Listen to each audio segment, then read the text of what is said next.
નમસ્કાર બાળ મિત્રો. લાસ્ટ લેક્ચરની અંદર જે છે આપણે તમારા ચેપ્ટર નંબર 1ની અંદર સ્વાધ્યાય 1.4ની આપણે ચર્ચા કરેલી, બરાબર. સ્વાધ્યાય 1.4 જોયેલું અને એના પછી જે છે મેં તમને સમય અને અસમય સંખ્યાઓની જો વાત કરીએ તો એના સાદુરૂપ એટલે સરવાળો, બાદબાકી, ગુણાકાર અને ભાગાકાર એના વિશે જે છે થોડી ચર્ચા કરેલી, બરાબર છે, કે એનો સાદુરૂપ કઈ રીતે મળે છે. ઓકે, એક સમય સંખ્યા, એક અસમય સંખ્યા, એ રીતે. તો આજે જે છે આ લેક્ચરની અંદર આપણે એનાથી આગળ જોઈએ કે જેની અંદર સૌથી પહેલાં આપણે જે છે ઉદાહરણ નંબર 12 થી સ્ટાર્ટ કરીએ.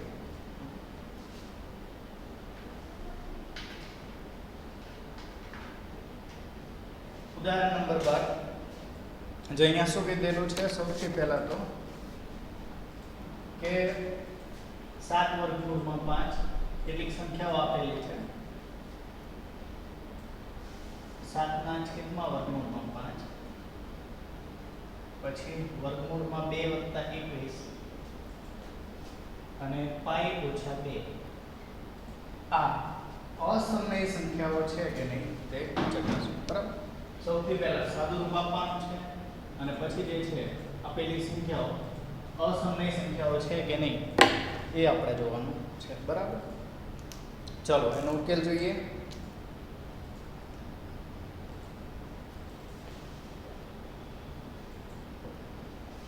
તો સૌથી પહેલા જે વર્ગમૂળ 5 છે એની આપણને જે કિંમત છે, વર્ગમૂળ 5 ની જે કિંમત આપણને જોવા મળશે ને એ 2.236 અને પછી જે છે અપ ટુ જે અનંત સુધી એના મેં કીધું પ્રમાણે કોઈને છે લાસ્ટમાં એની કિંમત મળે નહીં, અનંત અનાવૃત મળે છે. એટલે વર્ગમૂળ 5 તો પોતે એક અસમય સંખ્યા છે. એના પછી વર્ગમૂળ 2 એના બરાબર મળે છે 1.4142, એ પણ જે છે અનંત અનાવૃત છે. અને પાઈની પણ કિંમત જોઈએ તો 3.1415 અને પછી જે છે એ પણ કેવું છે અનંત અનાવૃત છે, બરાબર. તો હવે ચાલો સદરૂપ આપીએ. સૌથી પહેલા તો કે 7 વર્ગમૂળ 5, બરાબર. આના બરાબર શું થાય? 7 ગુણ્યા વર્ગમૂળમાં 5 થાય. પહેલા તો આને જો અલગ અલગ લખીએ તો આના બરાબર 7 ગુણ્યા વર્ગમૂળમાં 5 ની કિંમત આપણે શું જોઈએ તો 2.236 અને જે છે ટુ ડેશ ડેશ ડેશ એ રીતે આપણે દર્શાવીએ છીએ. તો હવે 7 ગુણ્યા જે છે 2.234 ગુણાકાર ખાલી કરવાનો રહે છે એટલે તમને જે જવાબ છે એ કંઈક 15.652 અને ડેશ ડેશ આ રીતે જે છે કંઈક જવાબ મળે છે, બરાબર. કે જેનું સાદુરૂપ તમે આપો 7 ગુણ્યા વર્ગમૂળ 5, વર્ગમૂળ 5 ની કિંમત આપણે આટલી મળે છે, બરાબર. અને સાદુરૂપ તમે મેળવો તો કે આ રીતે મળે છે. એના પછી જે છે હવે જોઈએ 7 છેદમાં વર્ગમૂળમાં 5 માટે. તો 7 છેદમાં વર્ગમૂળ 5 એટલે 7 ભાગ્યા વર્ગમૂળ 5 કહેવાય. તો 7 છેદમાં વર્ગમૂળ 5 ની કિંમત છે 2.236 ડેશ ડેશ ડેશ આ રીતે, બરાબર. આનું કંઈક તમે સાદુરૂપ આપશો તો પહેલા તો 7 ભાગ્યા 2 જે છે અંદાજે આપણને ખબર પડે 3.5 જેવું અને જે છે એનાથી વધારે છે એટલે 3 ની આસપાસ કંઈક સાદુરૂપ આવે તો એ જે સાદુરૂપ છે એ મળે છે 3.1304 ડેશ ડેશ ડેશ આ રીતે, બરાબર છે. આવું કંઈક સાદુરૂપ મળે છે. ચલો એના પછી છે વર્ગમૂળ 2 વત્તા 21 આવું કંઈક પદ આપેલું છે. વર્ગમૂળ 2 ની આપણે કિંમત જોઈ. વર્ગમૂળ 2 ની કિંમત કેટલી છે તો અહીંયા જો 1.4142 ડેશ ડેશ ડેશ પ્લસ 21. ચલો આનું સાદુરૂપ જો 21 ને 21 વત્તા 0 0 0 એ રીતે વંચાય તો આ 21 પહેલા જે પૂર્ણાંકો છે આપણી જોડે, બરાબર, એનો સરવાળો કરી દઈએ તો અહીંયા 21 આખું પૂર્ણાંક છે, અહીંયા એક પૂર્ણાંક છે તો 21 ને 22 અને પોઈન્ટ 41 42 ડેશ ડેશ ડેશ આ રીતે જે છે એનું આપણને સાદુરૂપ મળી ગયું, બરાબર.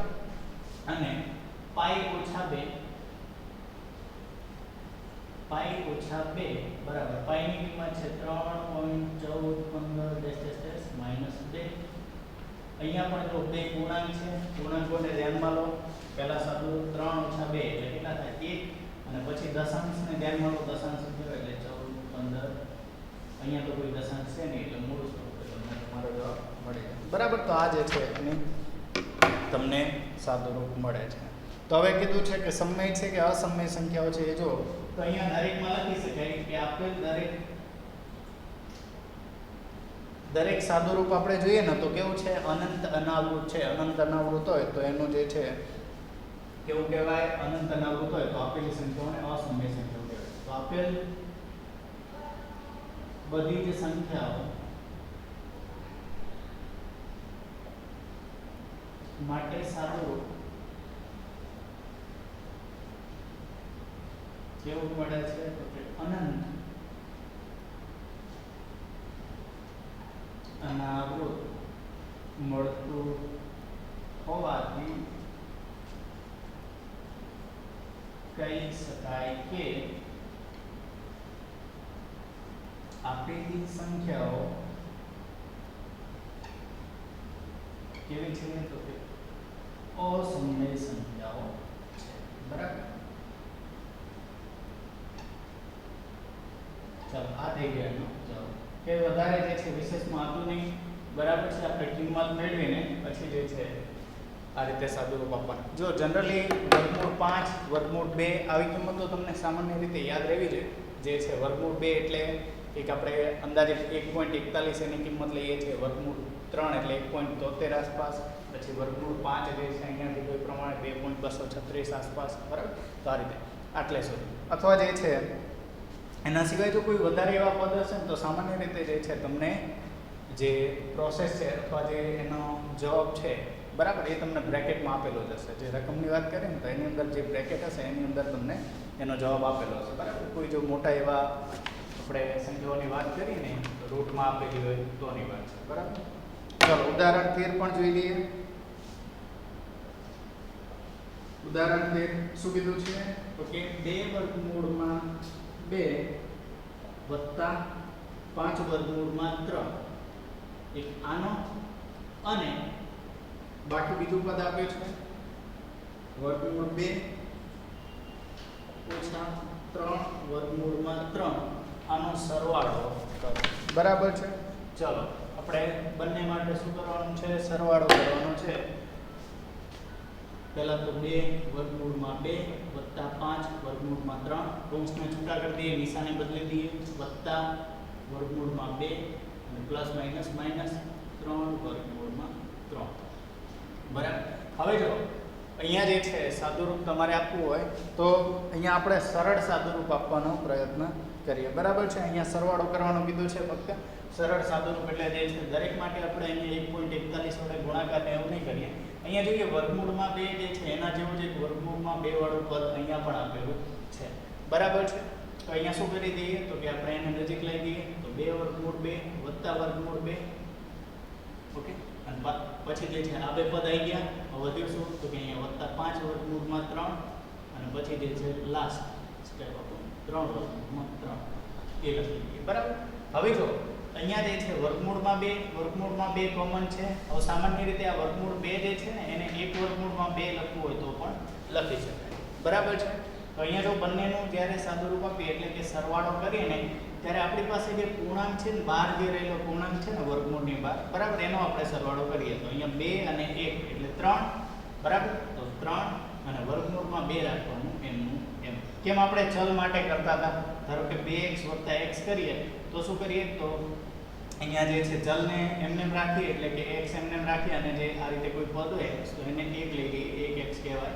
બરાબર. તો આપણે 2 અને 1 નો સરવાળો કરીને 3x લખતા હતા. બરાબર છે. તો કંઈક આ રીતે લખી શકાય અથવા જો ના ફાવે ને તો તમે આ રીતે પણ કંઈક કરી શકો છો. ચલો તમને ડાયરેક્ટ ના સમજાય તો આ રીતે કરી શકો છો. વર્ગમૂળમાં 2 વર્ગમૂળમાં 2. ચલો આની એક કૌંસ આપો અને આટલો જ કૌંસ આપો. બરાબર. હવે જો આ બે પદ માટે કંઈ કોમન નીકળે છે. શું નીકળે તો કે વર્ગમૂળમાં 2. તો વર્ગમૂળમાં 2 ને કાઢો કોમન. અહીંયા શું વધ્યું અંદર તો અંદર કૌંસમાં વધે 2 વત્તા 1. બરાબર છે. એના વત્તા ચલો વર્ગમૂળ 3 ને કોમન કાઢો તો વર્ગમૂળ 3 કાઢ્યું કોમન. અંદર શું વધે કે અંદર વધે એકલું 5 ઓછા 3 આપો સાદુરૂપ. વર્ગમૂળમાં 2 અહીંયા શું વધશે 3 ગુણ્યા 3 થાય વત્તા વર્ગમૂળમાં 3 ગુણ્યા અહીંયા આવે 2. ઓકે. આ રીતે મળી જાય. ચલો ફરીથી એનું સાદુરૂપ આપો. અંતે શું વધવાનું તો કે 3 વર્ગમૂળમાં 2 વત્તા 2 વર્ગમૂળમાં 3 બરાબર છે. આવું કંઈક એનું સાદુરૂપ મળે. ક્લિયર? સમજાય છે દરેકને? આ રીતે જે છે એનું સાદુરૂપ તમે આપી શકો, અથવા મેં કીધું એ પ્રમાણે જો ડાયરેક્ટ તમારે આપવું હોય ને તો એ તમારી રીતે લખી શકો ખરા કે 2 વર્ગમૂળમાં 2 વત્તા વર્ગમૂળ 2 છે ને એટલે આની આગળ 1 લખે. ઓકે, અને પછી પૂર્ણાંકોનો સરવાળો કરી દઈએ, પછી જે છે વર્ગમૂળની અંદર રહેલી સંખ્યાને મૂળ સ્વરૂપે મૂકી દેવા, જેમ મેં તમને એક x નું ઉદાહરણ આપીને પણ સમજાવ્યું. બરાબર છે? ખ્યાલ આવી જાય દરેકને? તો આ રીતે જે છે ઉદાહરણ 13 નું આપણે સાદુરૂપ આપી દીધું.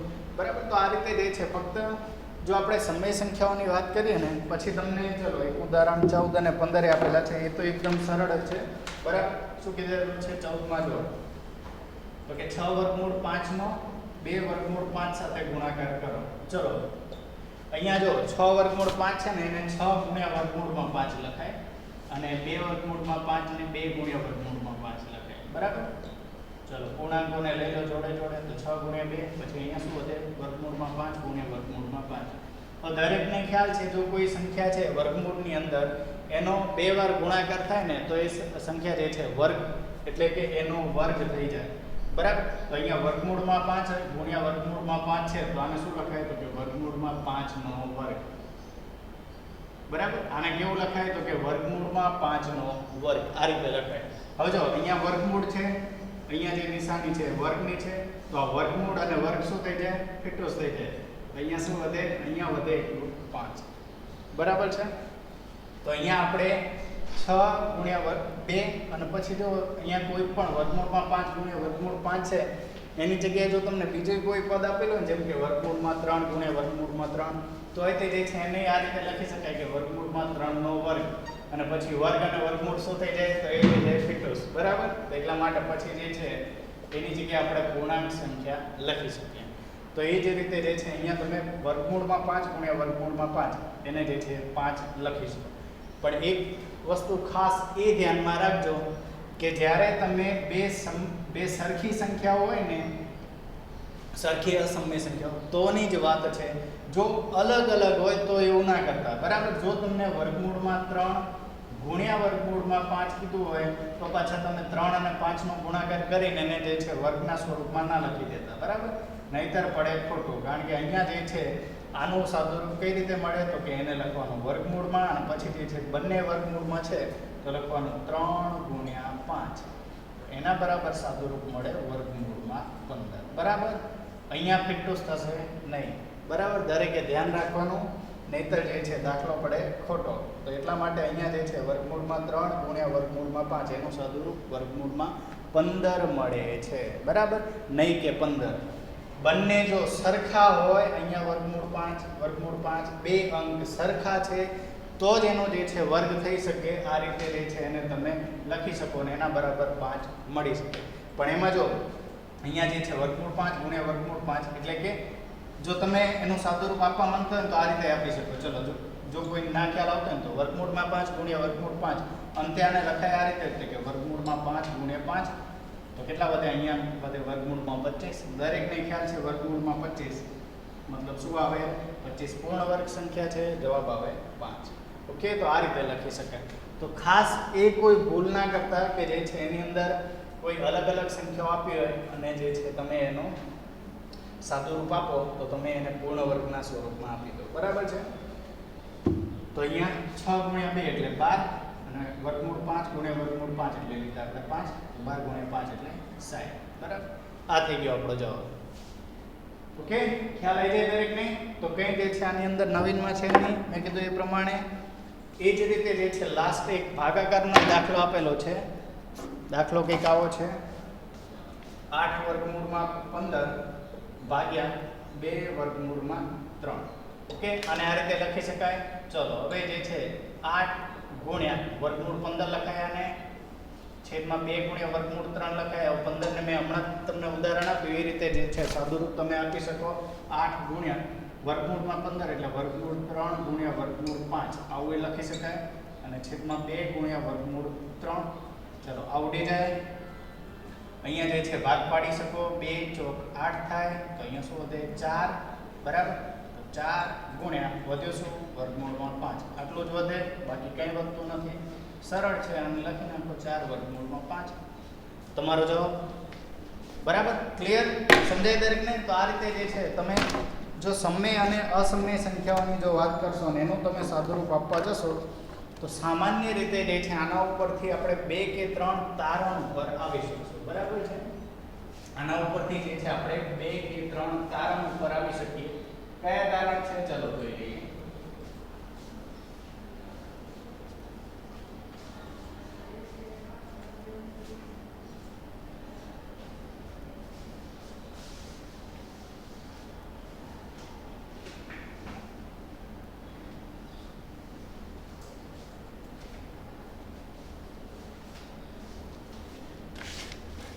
ચલો સૌથી પહેલું તારણ કે જો આપણે વાત કરીએ સમય, અહીંયા મુખ્ય વાત છે ને ચાલે છે સમય અને અસમય સંખ્યાઓને સંયુક્ત રીતે લખીએ તોની વાત. તો પહેલા તારણ ઉપર કે આપણે આવા તારણ ઉપર આવી શકીએ કે સમય સંખ્યાઓ અને અસમય સંખ્યાઓની જો વાત કરીએ તો સમય અને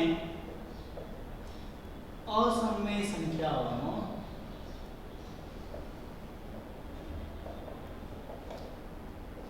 સરવાળો અને બાદબાકી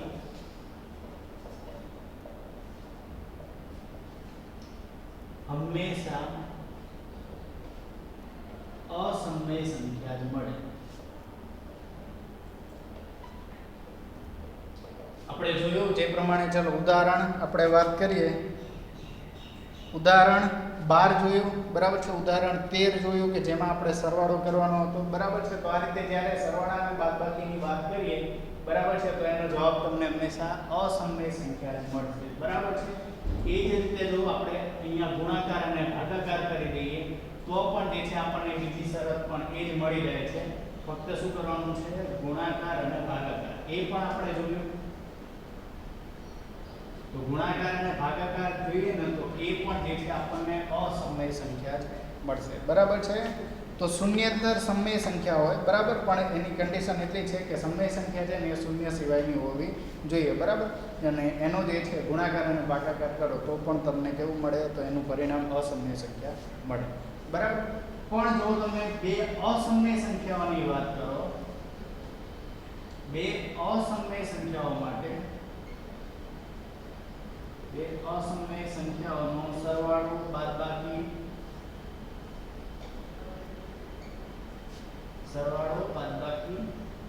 ગુણાકાર કે ભાગાકાર, જો એનું પરિણામ આપણે ફિક્સ ના કહી શકીએ કે અસમય સંખ્યા જ મળે. જેમ આપણે આની ઉદાહરણ 14 માં જોયું ને, જો 6 વર્ગમૂળમાં 5 અને 2 વર્ગમૂળમાં 5 એનો ભાગાકાર હતો, સાદુરૂપ આપ્યું તો શું મળ્યું આપણને? સાદુરૂપ આપતા આપણને 60 મળ્યા. જો 60 કેવી સંખ્યા છે? 60 પાછી સમય સંખ્યા છે. બરાબર, અને પ્રાકૃતિક કહેવાય, પૂર્ણ કહેવાય, પૂર્ણાંક કહેવાય. બરાબર છે. તો આને અંતે આ સંખ્યા કેવી છે? અંતે આ સમય સંખ્યા છે. બરાબર છે. તો એટલા માટે જે છે આપણને જો બે અસમય સંખ્યાઓની વાત કરીએ, સરવાળો બાદબાકી ગુણાકાર કે ભાગાકાર, સમય કે અસમય સંખ્યા મળી છે. બરાબર છે. 3 કન્ડિશન આપેલી છે, લખી દેજો. દરેક પેજ નંબર તમારા 17 ઉપર સૌથી પહેલા જ આપેલી છે. બરાબર, ખાસ લખી દેજો કે 3 એ 3 કન્ડિશન. ઓકે, ચલો હવે જે છે એનાથી નેક્સ્ટ આપણે આગળ જઈએ.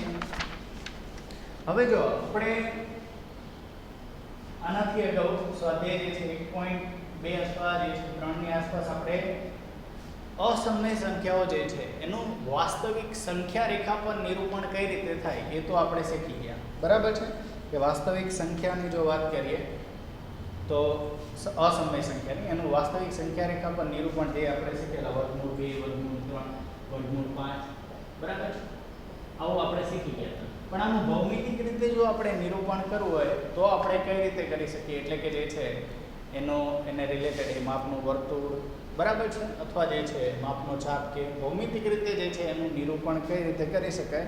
તો એના માટે જે છે આપણે સૌથી પહેલા કોઈ પણ પ્રાકૃતિક સંખ્યા જો a માટેની વાત કરીએ ને, તો a માટે જે છે ને કોઈ પણ પ્રાકૃતિક સંખ્યા છે a કેવી હોય તો કે a હંમેશા ગ્રેટર ધેન 0 હોય. બરાબર, પ્રાકૃતિક સંખ્યા દરેકને ખ્યાલ છે 0 થી મોટી તમામ સંખ્યાઓ a ગ્રેટર ધેન 0 હોય ત્યારે b નો વર્ગ બરાબર a મળે અને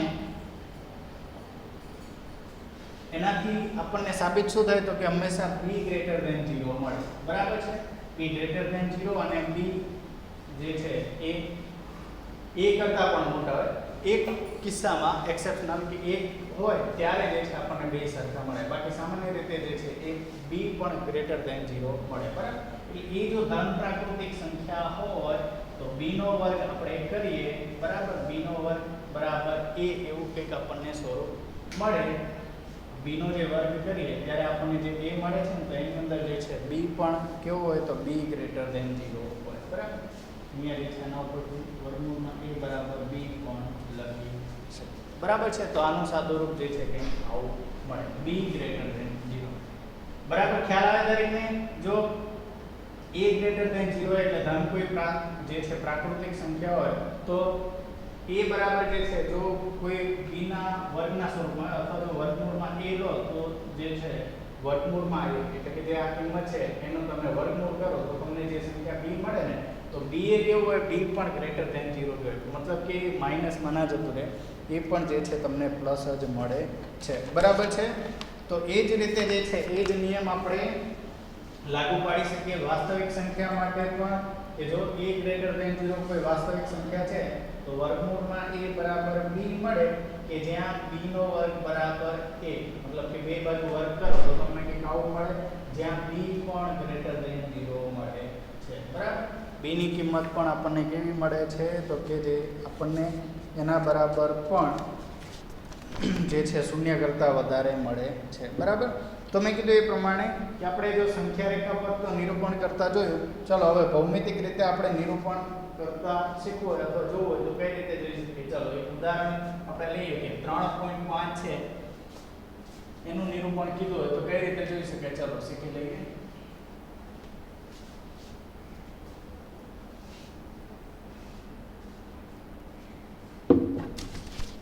ચલો તમને અહીંયા કીધું છે કે જો વિભાગમાં જોયું 1.2 ની અંદર કે આપણે જે છે વર્ગમૂળમાં જે x ની વાત કરીએ તો એનું ભૌમિતિક રીતે નિરૂપણ કેવી રીતે થાય. ધારો કે અહીંયા તમને કીધું છે કે x બરાબર 3.5 આનું વર્ગમૂળ શોધીએ. બરાબર છે. ભૌમિતિક રીતે તો સૌથી પહેલા શું કરવાનું છે. ચલો તો અહીંયાથી જે છે આપણે એક આ રીતે અહીંયા ધારો કે બિંદુ a લઈ લઈએ. તમને નામ જે છે તમારા પાઠ્યપુસ્તકમાં આપેલા છે એના અનુસાર લખશો જેથી કોઈ ભૂલ ના પડે. બરાબર. અહીંયા જે આ b છે તો ધારો કે આ જે અંતર છે ને 3.5 એકમ આપેલું હોય ને કેટલું રાખે. બરાબર. અહીંયા જે છે 3.5 એકમ a થી આપણે એક બિંદુ લીધું કે જે 3.5 એકમ હોય. બરાબર છે. અને તો ab ની કિંમત શું મળશે અહીંયા તો ab બરાબર મળશે 3.5 એકમ. હવે શું કરો એનાથી જે છે જે b મળે ને ત્યાંથી પણ જે છે આગળ 1 એકમનું માપ લો અને અહીંયા કોઈ બિંદુ દર્શાવો c. બરાબર. તો આનું માપ કેવું મળે 1 એકમ. તો અહીંયા જે છે bc બરાબર 1 એકમ મળે. એ રીતે જે છે અહીંયા આગળ એનાથી એટલે કે જો ab બરાબર 3.5 એકમ થયું અને b થી આગળ આપણે વધીએ તો bc બરાબર થયું 1 એકમ. બરાબર.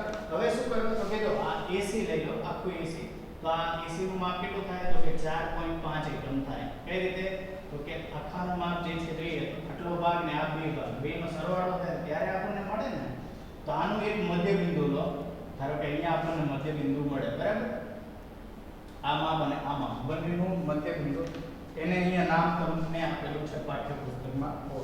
તો મધ્ય બિંદુ O લો. બરાબર છે. હવે શું કરો OC જેટલી ત્રિજ્યા લો. આ O થી C અથવા OE જેટલી ત્રિજ્યા લો. બરાબર. અને એક અર્ધવર્તુળની રચના કરો. બરાબર. O ને કેન્દ્ર લઈ તો તમને જે છે કે આ રીતે એક અર્ધવર્તુળ રચાતું જોવા મળે. બરાબર. આ રીતે તમને જે છે O થી C જેટલી ત્રિજ્યા અથવા જે છે O થી A બે ત્રિજ્યાઓ થાય. બરાબર. એટલો ત્રિજ્યા લઈને પછી એક અર્ધવર્તુળની રચના કરો. બરાબર છે. હવે B માંથી પસાર થતી હોય અહીંયા જે છે B માંથી પસાર થતી હોય અને AC ને લંબ હોય ને એવી એક કેવો હોય કે રેખાખંડ દોરો. આ રીતે કેવો હોય તો કે B માંથી પસાર થતો હોય અને AC ને લંબ હોવો જોઈએ. આ રીતે એક રેખાખંડ જે છે એની રચના કરો. બરાબર છે. અને જે છે એને છેદતી B માંથી પસાર થતી અને AC ને લંબ હોય અને અર્ધવર્તુળને ડી બિંદુમાં છેદે, અહીંયા ડી બિંદુમાં છેદે આ રીતે એક રેખાખંડ દોરો તો અહીંયા જે છે એના અનુસાર BD મળે ને BD બરાબર કેટલું મળે છે વર્ગમૂળમાં 3.5 બરાબર છે. એનું જે માપ આપણને કેટલું મળે છે વર્ગમૂળમાં 3.5. એનાથી અગાઉ આપણે સાબિતી કરીશું પાયથાગોરસના પ્રમેય અનુસાર. બરાબર છે. તો આ રીતે મળે છે. આ આકૃતિ આ જે છે તમને 1.15 જે આપેલી છે એની અનુસાર મળેલું છે. બરાબર. તો જો આનું માપ 3.5 એકમ લીધું, આનું માપ જે છે એનાથી 1 એકમ આગળ આપણે લેવાનું છે. જેમ કેમ આપણે સંખ્યા રેખા પર અસમય સંખ્યા દર્શાવવા માટે લેતા હતા ને બરાબર છે. પછી આખા AC જે રેખાખંડ છે એનું મધ્ય બિંદુ લો તો અહીંયા O મધ્ય બિંદુ મળે. પછી OA અથવા OC જે ત્રિજ્યા લઈને એક ચાપ મારી દો, અર્ધવર્તુળ રચી દો. બરાબર. અને પછી જે B થી એક લંબ સ્વરૂપે AC ને લંબ હોય અહીંયા બે જગ્યાએ કાટખૂણો રચાતો હોય. બરાબર. એ રીતે જે છે એક સીધો રેખાખંડ દોરો કે જ્યાં અર્ધવર્તુળને જે છે D બિંદુમાં છેદે. બરાબર. તો આ D બિંદુમાં જે છેદે ને ત્યાં આગળ જે છે આપણે અહીંયા મતલબ છેદે અને D નામ આપીએ છીએ. બરાબર. તો આ જે રેખાખંડ BD છે એ આપણને કેવો મળે એની કિંમત મળે છે વર્ગમૂળમાં 3.5. ચલો એનાથી આગળ જે છે x કોઈ પણ બાકી સંખ્યા હોય એના માટે કઈ રીતે આપણે શોધી શકીએ ચલો એના માટે પણ જોઈએ. બરાબર છે. જો તમને વર્ગમૂળ x એટલે કોઈ પણ જે છે બાકી x એનું મૂલ્ય શોધવાનું કીધું હોય ને બરાબર કે જ્યાં x શું છે તો x જે છે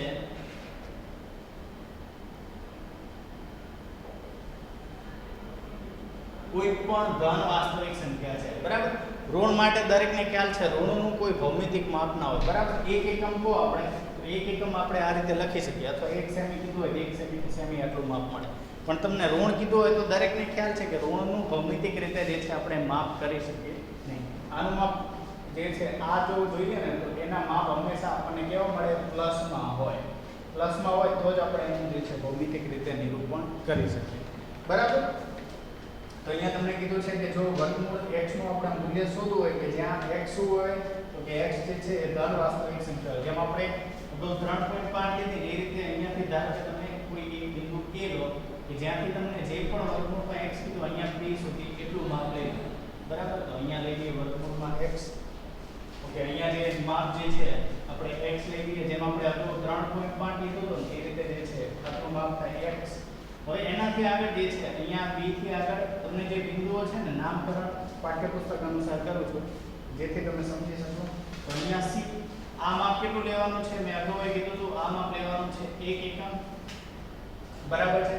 હવે આપણે શું કરીએ તો જે બંનેનું મધ્ય બિંદુ આટલું જે માપ છે ટોટલ માપ કેટલું થાય આખું જે માપ થશે એ થશે x 1 એકમ. બરાબર છે. AC નો માપ કેટલો થશે AC નો માપ થશે અહીંયા x 1 એકમ. હવે શું કરો અહીંયા બંનેનું મધ્ય બિંદુ લો. મધ્ય બિંદુ જે છે અહીંયા O નામ પાઠ્યપુસ્તકમાં O જ આપેલું છે એટલે O લઈએ. બરાબર. તો મધ્ય બિંદુ કેટલું લીધું O. હવે ઓકે ચલો અહીંયા લખી દઈએ OC બરાબર OA બરાબર કેટલું થશે તો કે x 1 ભાગ્યા 2 થાય. બરાબર. મધ્ય બિંદુ છે એટલે OC આટલું ગણો અથવા OA ગણો બંનેની કિંમત કેવી થાય તો કે બંનેની કિંમત જે છે x 1 ભાગ્યા 2 મળે. કેમ? કારણ કે આખાનું માપ છે x 1 અને આ મધ્ય બિંદુ છે તો એટલા માટે એની કિંમત x 1 ભાગ્યા 2 આવી કંઈક મળે છે. બરાબર છે. ઓકે. ચાલો હવે એનાથી આગળ જોઈએ તો એનાથી આગળ આપણે અહીંયા મેં કીધું એ પ્રમાણે 1 એકમે જે છે બિંદુ અહીંયા B લો. પછી તમને જો પાઠ્યપુસ્તકમાં આપેલું છે એ રીતે જો અહીંયા દર્શાવે છે એ પ્રમાણે B C 1 એકમ થાય એ રીતે દોરો. આ રીતે બિંદુ C લો અને જે આપણે અગાઉ જોયેલું હતું બરાબર કે BD બરાબર અગાઉ આપણે જોયું વર્ગમૂળમાં 3.5 એ જ રીતે જે છે આપણે આ રીતે ચલો આટલી ચાપ લઈએ. બરાબર. અને આ ઓને કેન્દ્ર રાખીને વર્ગમૂળ અહીંયા જે છે એક આપણે અર્ધવર્તુળ રચી દઈએ અને પછી જે છે અહીંયાથી એક લંબ એટલે આ જે AC હોય એને લંબ સ્વરૂપે અને B માંથી પસાર થતો એવો એક રેખાખંડ દોરીએ. બરાબર. તો અહીંયા જે છે લંબો આનું જે માપ છે આપણે અગાઉ જોયું તો વર્ગ 3.5 નું વર્ગમૂળ જોવાનું હતું તો આપણે કેમ અગાઉ જે છે અહીંયા D નામ આપેલું તો BD બરાબર અગાઉ 3.5 એમ અહીંયા BD કેટલું થશે તો BD બરાબર થશે વર્ગમૂળમાં x. બરાબર. કારણ કે આપણે આનું માપ x લીધું છે એટલા માટે આ થશે વર્ગમૂળમાં x. ચલો આને તમારે આકૃતિ A કીધી છે. બરાબર છે. હવે જો આ પ્રમેય છે ને, ચલો આપણે એને સાબિત કરીએ, બરાબર છે. અહીંયા જે છે x ગ્રેટર ધેન 1, x ની જે કિંમત છે એ કરતા વધારે છે તે તમને કીધેલું છે, બરાબર. પાયથાગોરસના પ્રમેય અનુસાર સાબિત કરીએ તો સૌથી પહેલા ત્રિકોણ OBD લો, બરાબર છે. અહીંયા ચલો અહીં b બિંદુને થોડું દૂર રાખીએ જેથી તમને સ્પષ્ટ સમજાય.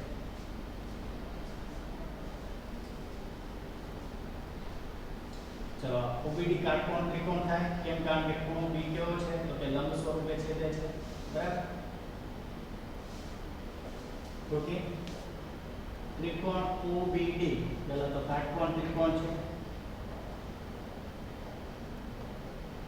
બરાબર. સૌથી પહેલા એક કાટકોણ ત્રિકોણ મળે કે જ્યાં ખૂણો OBD બરાબર પોતે જે ખૂણો b છે એ 90 અંશ આપેલો છે. ઓકે, તો પાયથાગોરસનો પ્રમેય અહીંયા લાગુ પાડી શકીએ, બરાબર છે.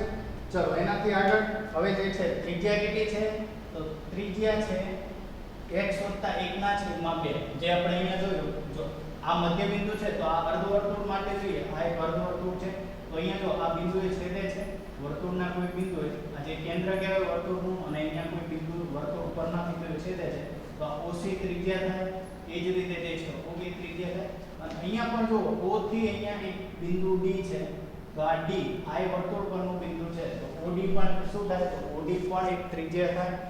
તો OA બરાબર OC બરાબર OD ત્રણેય કેવી છે ત્રિજ્યાઓ, તો એને x + 1/2 આ રીતે લખાય. કેમ? કારણ કે આખું માપ જે છે x અને આ 1 હતું, બરાબર છે. આ માપ x + 1 થયું પણ આપણે ત્રિજ્યા લેવાની છે તો એના ભાગ્યા 2 કરવું પડે. તો એનું આપણને કિંમત OA બરાબર OC બરાબર OD કેટલી મળે તો કે x + 1/2 મળે છે, બરાબર છે.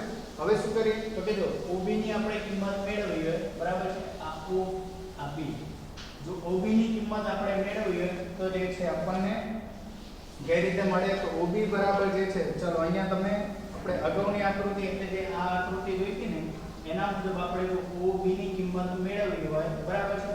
તો જો આટલું માપ x છે, આ માપ x અને જે છે આપણે આટલું માપ x + 1/2 લીધું અથવા જે આ માપ છે x + 1/2 લીધું તો એને આપણે કઈ રીતે લખી શકીએ OB બરાબર x + 1/2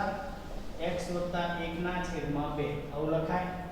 x આખું જે આટલું પદ છે આપણે એ x લીધું, એમાંથી જે છે આપણે આટલો ભાગ બાદ કરી દઈએ. જો સમજો આ આખું પદ એટલે અહીંયા આપણે x લીધું, એમાંથી આપણે આટલો ભાગ બાદ કરી દઈએ તો શું વધે તો કે આટલો જ ભાગ વધે ને, એટલા માટે એ નો લીધે OB બરાબર. સાદું રૂપ આપો હવે તમે OB બરાબર જે છે આના બરાબર x, ચલો અહીંયા લસા 2 લેવો પડે તો 2x બરાબર છે. લસા લઈએ તો અહીંયા ગુણાય 2x/2 લખાય છે એને, અને અહીંયા જે છે x + 1 અંશમાં તો એમને 2x - x એટલે x + 1/2 એટલે OB નું માપ પણ કેટલું મળે? OB નું માપ પણ જે છે એ તમને મળશે x + 1/2.